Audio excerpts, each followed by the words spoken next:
barrio. Que tú tirijala y que bien todo compones. Mentiras tuyas, solo mentiras, porque en el barrio hay mucha alegría. Hello and welcome to another edition of Keeping It 100 with Jose Candelario. I'm live here at 103.5 FM, WNHH, New Haven Independent.org.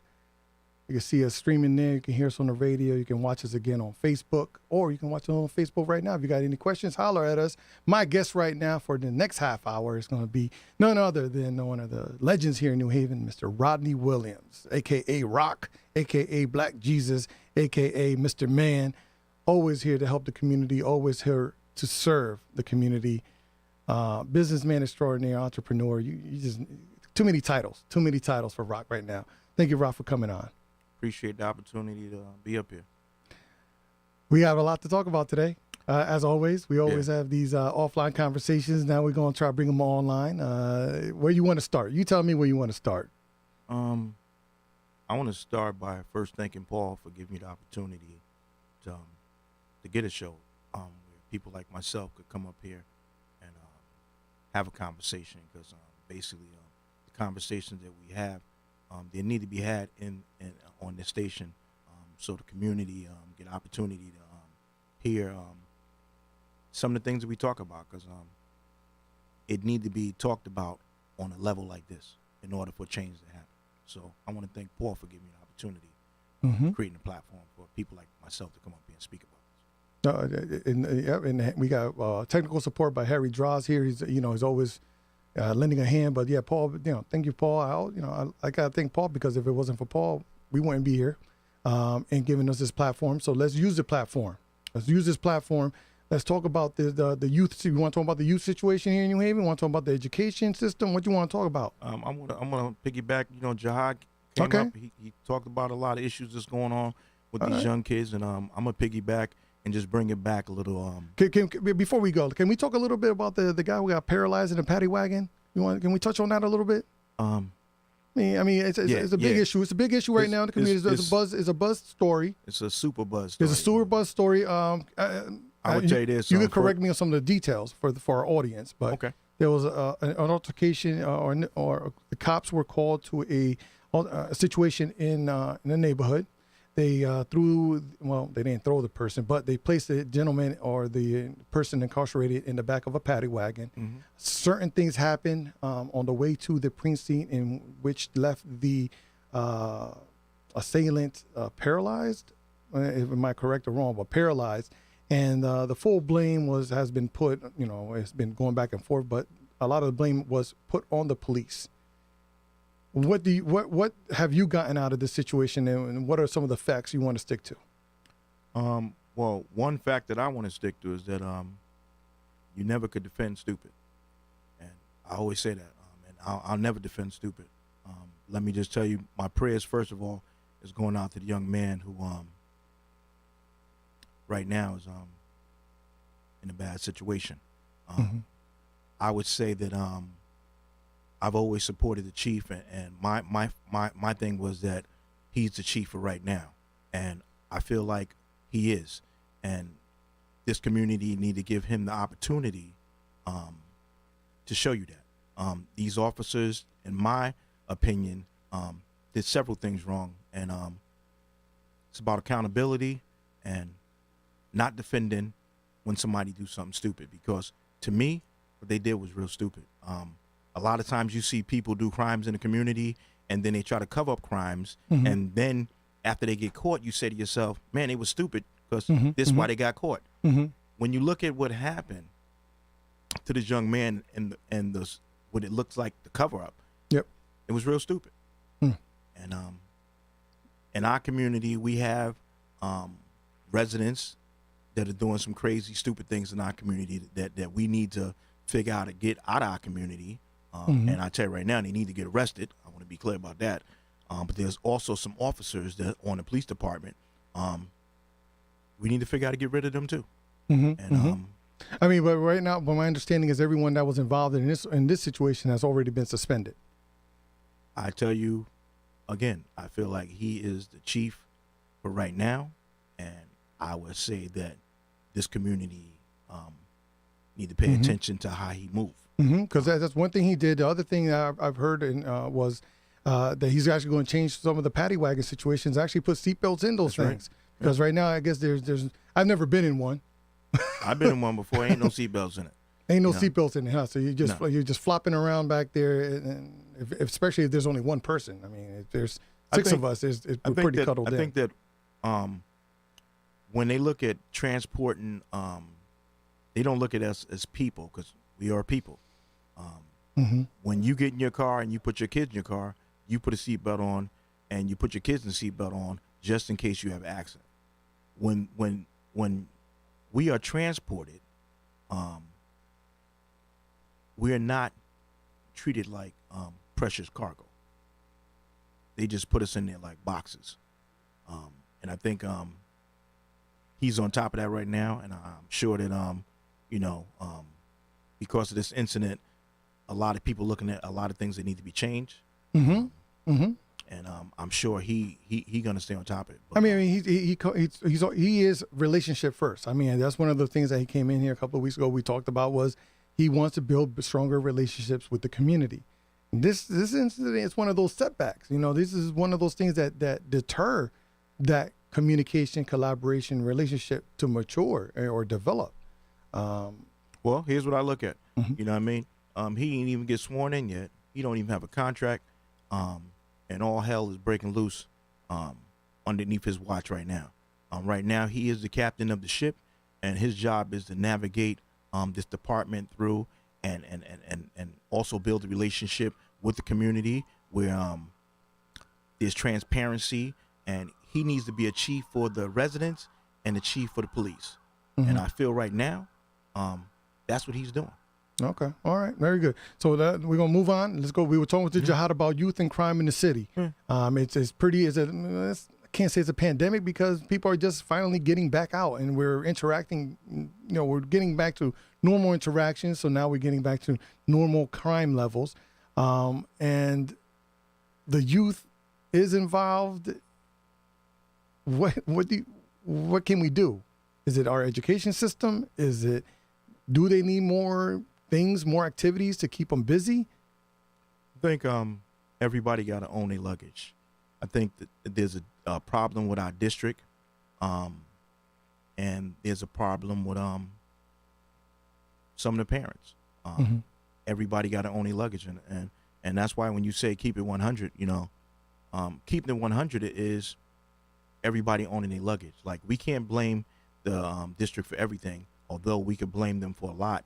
But there's also some things that we as parents, we can't keep allowing our kids to do what they're doing, because let me just say this, like when you look at some of the schools in our district, a lot of the shootings that's going on with the youth, some of them kids go to some of the schools that our kids go to.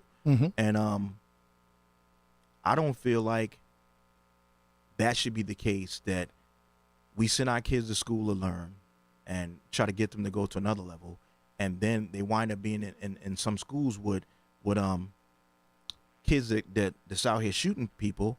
And I think that with a budget that we got over $400 million a year, that this district need to look at what's really going on in our city and identify some of these youth that are actually creating some of the problems that's happening in our city, and we need to put them in a separate school, because a kid that's an A student should not be worried about what's going to happen to them in school. Like, let's get a grip. And when you look at a lot of these but don't we have that kind of system? I mean, don't we have like Riverside Academy and all closed. that? All that's closed.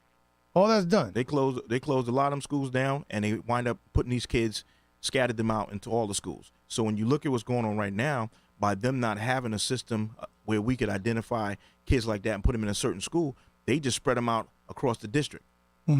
And that's not good right now.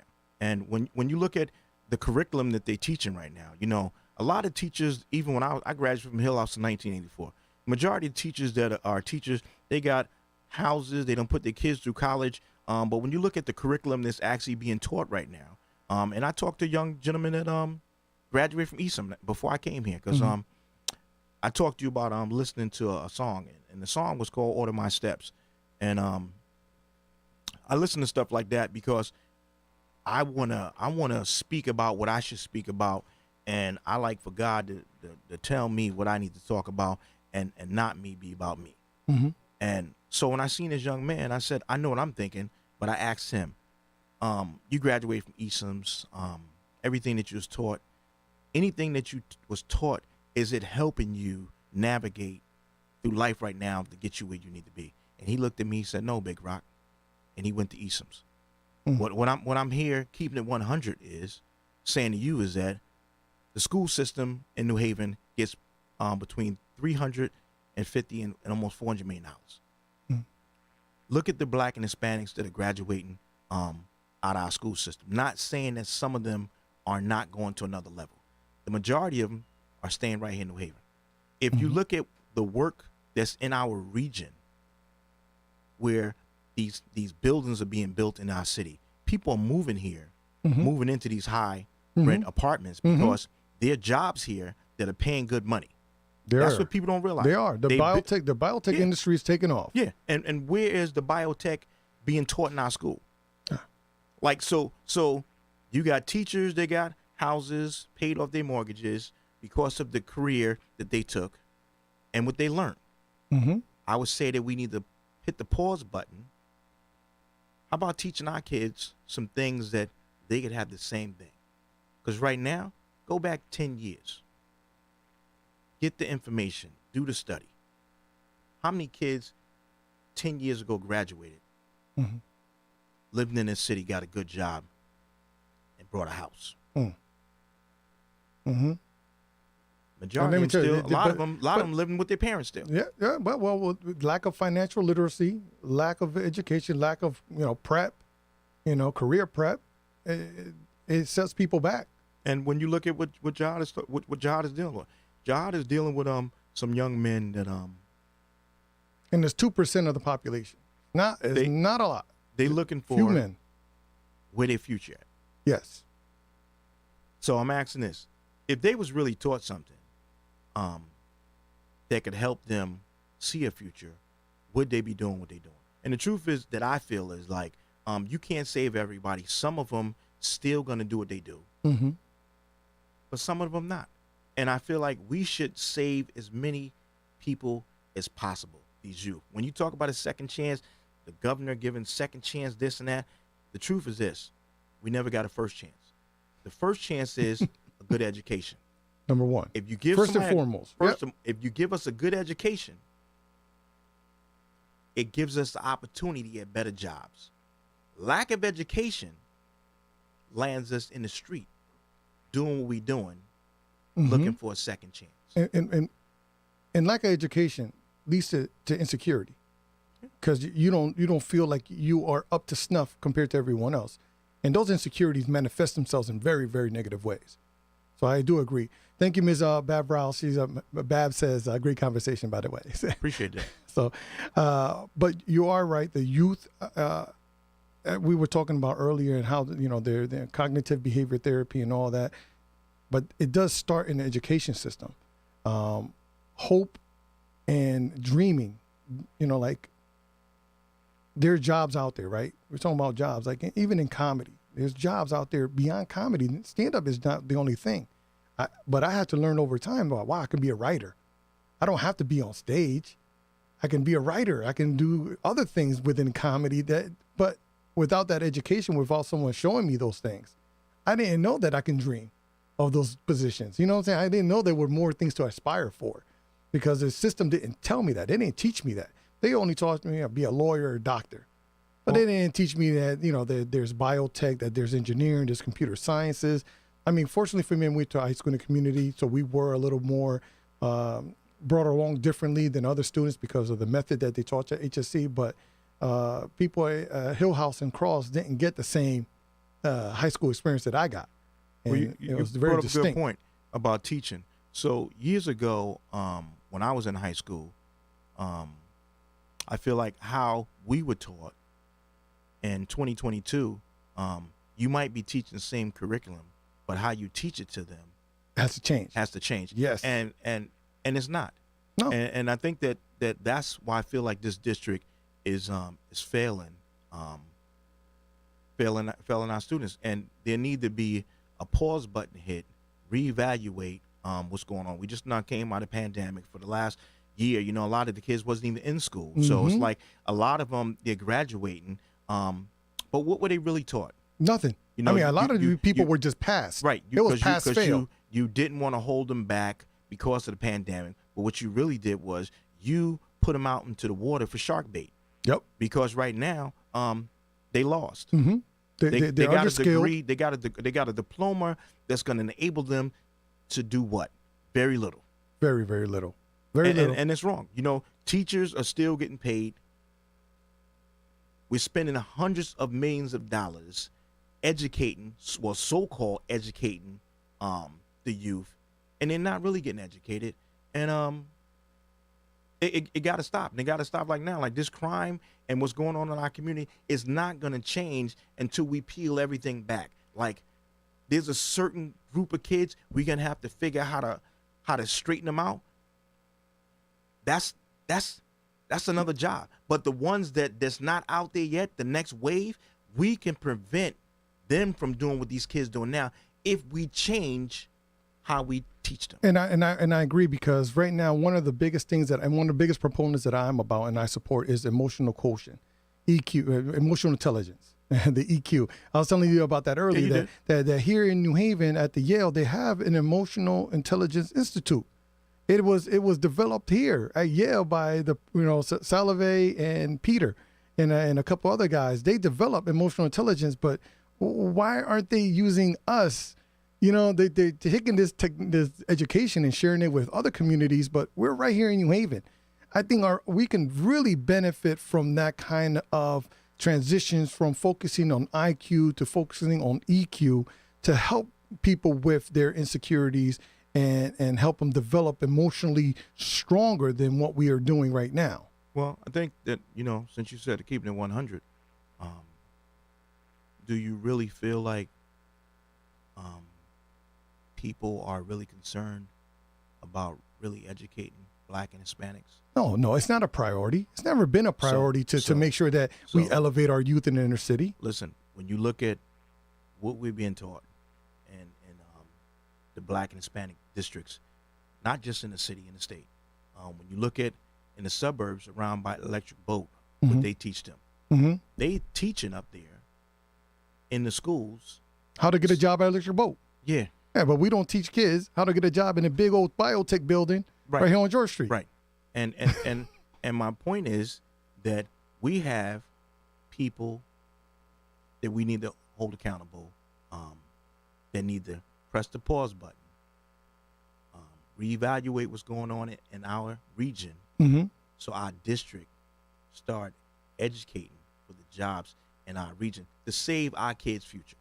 And when we talk about our education system, we're not talking about everyone in our education system. No, we're not. There are gems in our education system that I'm very proud of, especially at the Board of Ed, and specifically Keisha Red, who was a neighbor of mine growing up, and now she's an assistant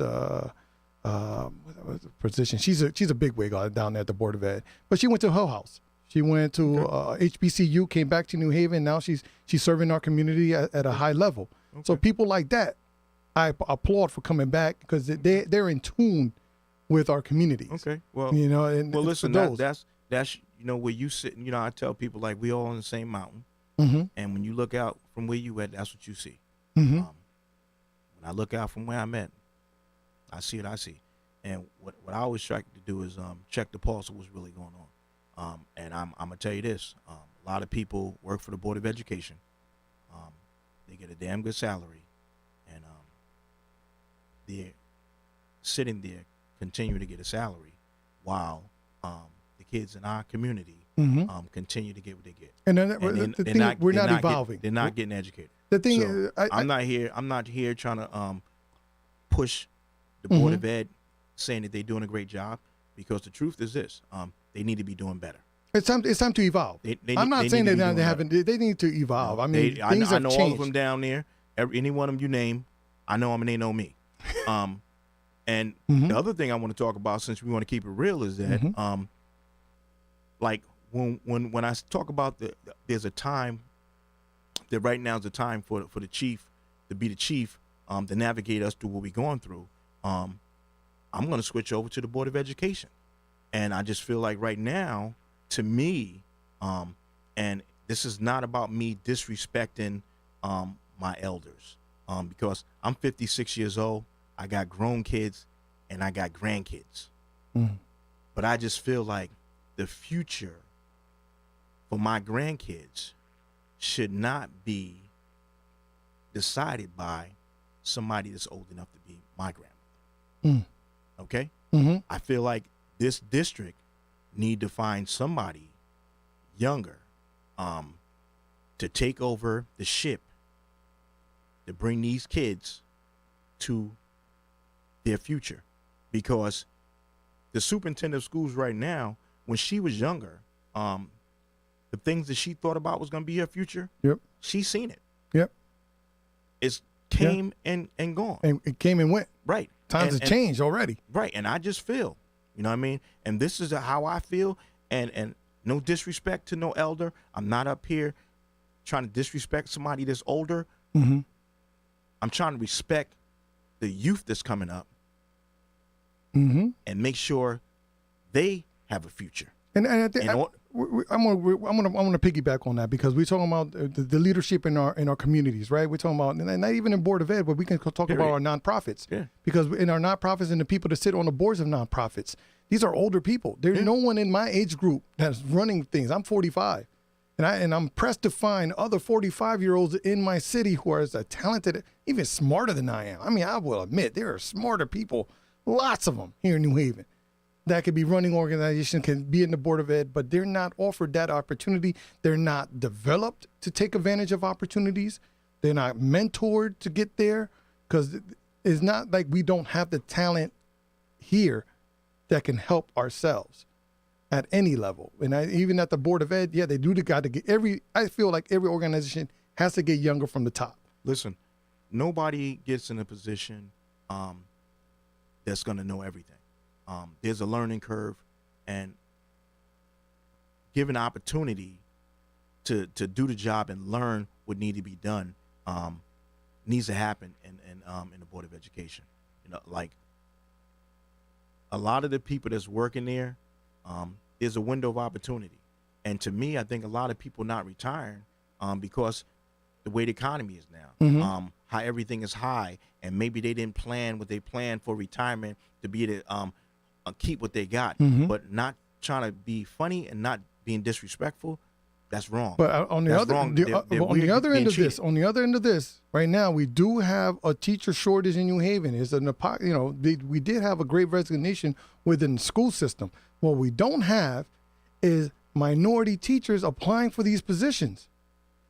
There are positions coming, they're open, but of course we're not paying as good as the Seymour school districts, or the ones around us, the valley on the shoreline.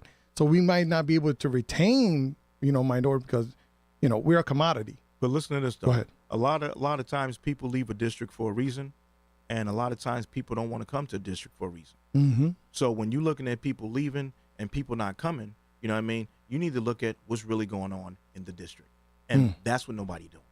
So we talking about everybody leaving. We talking about we can't get nobody to come.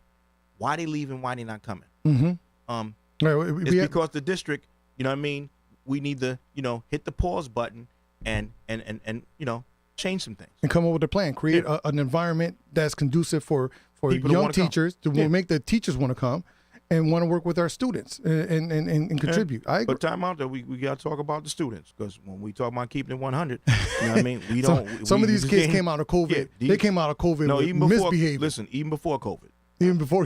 You know what I mean? I ain't going to blame nothing on COVID. You know what I mean? That it did impact behavior of a lot of kids. But before COVID, we still had an issue. Of course. And when I grew up, how we were in school, and I graduated in 1984, what's going on in school right now, it's, you know what I mean, it's a little it's a lot more going on now than before. And it takes a certain type of teacher to navigate in a classroom when it's going on like that. So I feel like two things need to happen. Parents need to have a conversation with their kids, and they need to understand that they need to go to school for certain reasons, and learn, and we also need to get teachers that are capable of teaching, of working with the kids, Right. and at their level, meeting them at least like halfway. you talk about New Haven, you talk about kids from the Ville, the Hill, and this and that. You know what kind of kid you're dealing with. Don't act like you don't. So when you get there, you're like, I can't believe, they act like you knew that. You know what I mean? And I think that with the amount of money we spending, We should be able to do that. some out of the box thinking need to happen. We need to find some teachers that can All right. Well, let's see if there's some people out there that are willing to accept this challenge. I would like to thank, we're out of time, Rodney. Okay. We're out of time. That mean you start talking in time, just be like, my man came in with the hatchet, kill it. That's it. Thank you, Mr. Draws, Paul Bass, for having us, New Haven Independent. This is 103.5 FM, WNHH. I'm Jose Candelario, keeping it 100. I would like to thank my guest today, Mr. Rodney Williams, for stopping by and just dropping some knowledge. Appreciate it. And with that said, you guys have a great day. Porque en el barrio hay mucha alegría. A la la la le, pruébame lo tuyo para yo creerte. Pruébame lo tuyo para yo creerte. Suéname la conga, suena el bongo, suena el timbal. Inspírate, hermano.